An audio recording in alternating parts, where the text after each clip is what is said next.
about derivation of the quadratic equation given a table of values.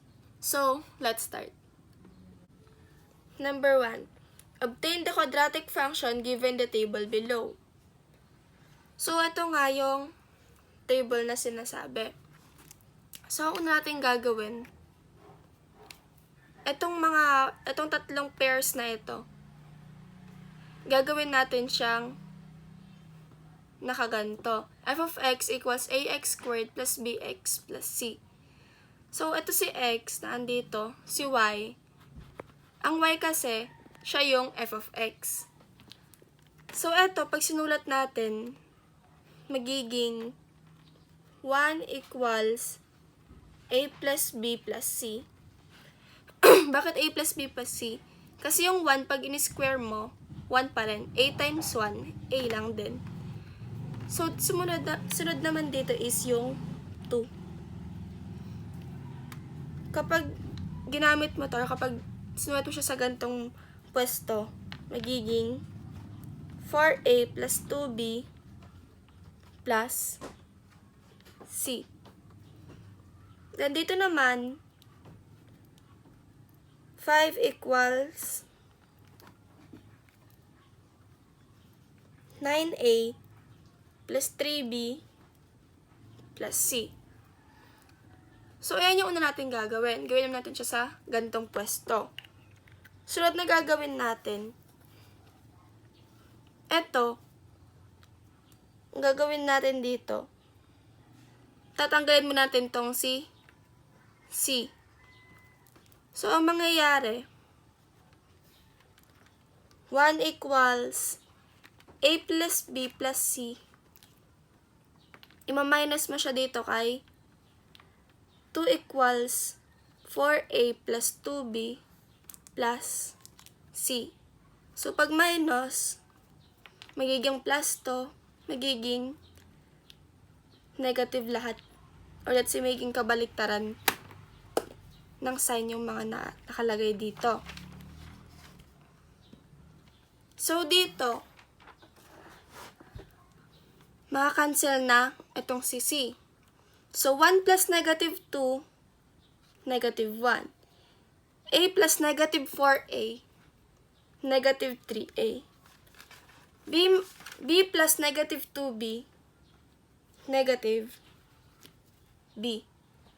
So, ito, isang tabi mo natin dito. Lagay muna natin siya dito. When we say, obtain the quadratic function kasi, hahanapin natin yung values ni a, ni b, at saka ni c para makagawa ng quadratic function. So, since na pag minus na natin, natanggal na si c, ang gawin naman natin,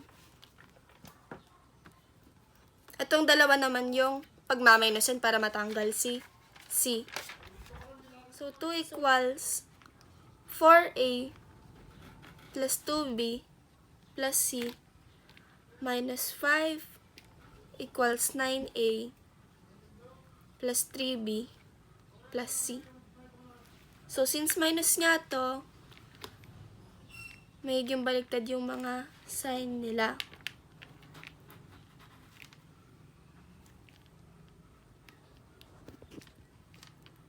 So, dito nga, maka-cancel lang si c. Then dito, 2 plus negative 5, negative 3. 4a plus negative 9a, negative 5a. 2b plus negative 3b, keyword siya sa negative b. So, sulat natin siya dito. Negative 3 equals negative 5a minus b. So, ito nga, nakuha natin siya galing dito sa dalawang pinag-minus na ito. Itong 1 tsaka 2. Dito naman, dito sa 2 tsaka sa 5. So, pag nangyari na, pag napag-minus mo na sila, natanggal mo na si c, ang gagawin mo naman, hanapin na natin yung values ni a. So, paano yun? Ang gagawin natin, pag-minusin natin ulit to. Or let's say, kahit hindi natin ipag-minus, basta matanggal lang si B. So, negative 1 equals negative 3A minus B minus negative 3 equals negative 5A minus B. So, since minus to magiging plus, then magiging positive, magiging positive, magiging positive. So, dito matatanggal na si B. So, negative 1 plus 3, equivalent siya sa 2. Negative 3A plus 5A, equivalent siya sa 2A. So, para mahanap natin si A, divide natin sila parehas kay 2. So, ang value ni A natin is 1. Ngayon, nahanap na natin si A, sunod na natin hanapin is yung B. So, paano yon? Ang gawin natin, pili tayo dito sa dalawang sa alinman dito para ma-substitute yung value ni A. So, kunwari dito tayo. Negative 1 equals negative 3 times A minus B. Ang value ni A natin, di ba, is 1. So, times 1. So, negative 1 equals negative 3 minus B. Lipat natin dito si negative 3. Magiging positive 3. So, negative 1 plus positive 3 equals negative B. So, negative 1 plus 3, equivalent siya sa 2. Pero since ang hinahanap natin is value ni B, hindi positive B. So, ang gawin natin, divide natin sila parehas sa negative. So, ang value naman ng B natin is negative 2. Ngayon, para mahanap naman si C, tanggalan na natin ito dahil hindi natin ito kailangan. Pili naman tayo dito ng kahit alin dito. Pero ang susundin na lang natin is itong pinakauna kasi yun yung pinakamadali. So, 1 equals value ni A, 1. Value ni B, 2. Then plus C. So, lipat natin silang lahat dito. So, may yung 1 minus 1 plus 2 equals C. 1 minus 1, 0. 0 plus 2 is 2. So, ang value ni C natin is 2. Yan. Yan na lang. So, since nahanap natin yung value ni A, B, at C, isubstitute na natin siya dito sa pwestong ito. Sa ax squared plus bx plus C. So, sulat natin, f of x is equivalent to, value ni A is 1. So, sulat na lang natin na x squared. And then, value ni B is negative 2. So, negative 2x. Then, value ni C is 2. So, ang sagot natin dito is f of x equals x squared minus 2x plus 2. So, mamaya bibigay ulit ako sa inyo ng another question. Last question, number 2. So, katulad nga nung natin gagawin, i-arrange muna natin sila sa gantong form. So, dito, since 0 si x, 0 to, masasabi natin ang value ni C is 17. So, since ayan nga, dito naman gagawin din natin. So, 5 equals A plus B plus 17. Bakit 17? Kasi yun nga ang value ni C natin. So, eto,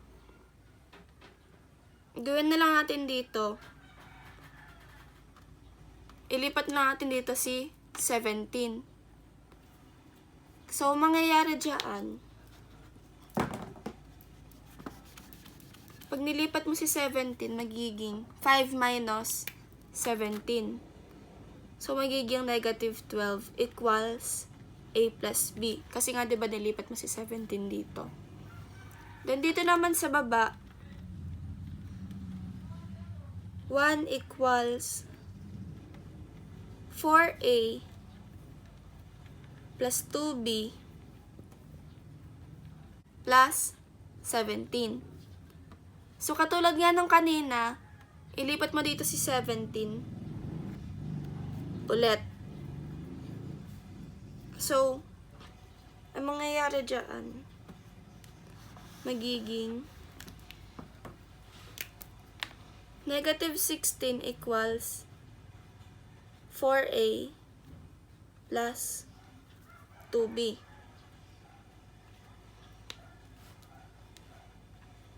So, dito nga, negative 16 equals 4A plus 2B. Lahat sila merong GCF. So, ang gawin natin, i-simplify natin sa simplest form. So, ano ba yung GCF nito? GCF nito is 2.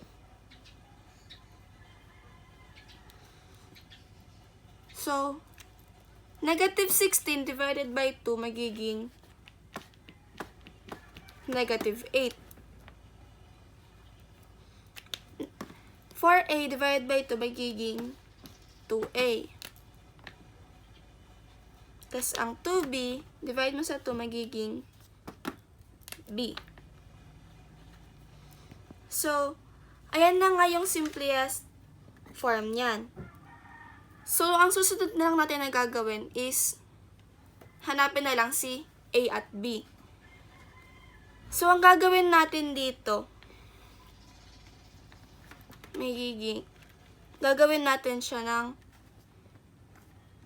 magka-cancel tayo ng isang letter para mahanap yung another na letter. 2A plus B. So, ang gagawin ko na lang, kakancel na lang muna natin si B. So, pag minusin natin, so, magiging plus to, magiging plus to, magiging negative to, magiging negative. So, makacancel na yan, magiging negative 12 plus 8, equivalent siya sa negative 4.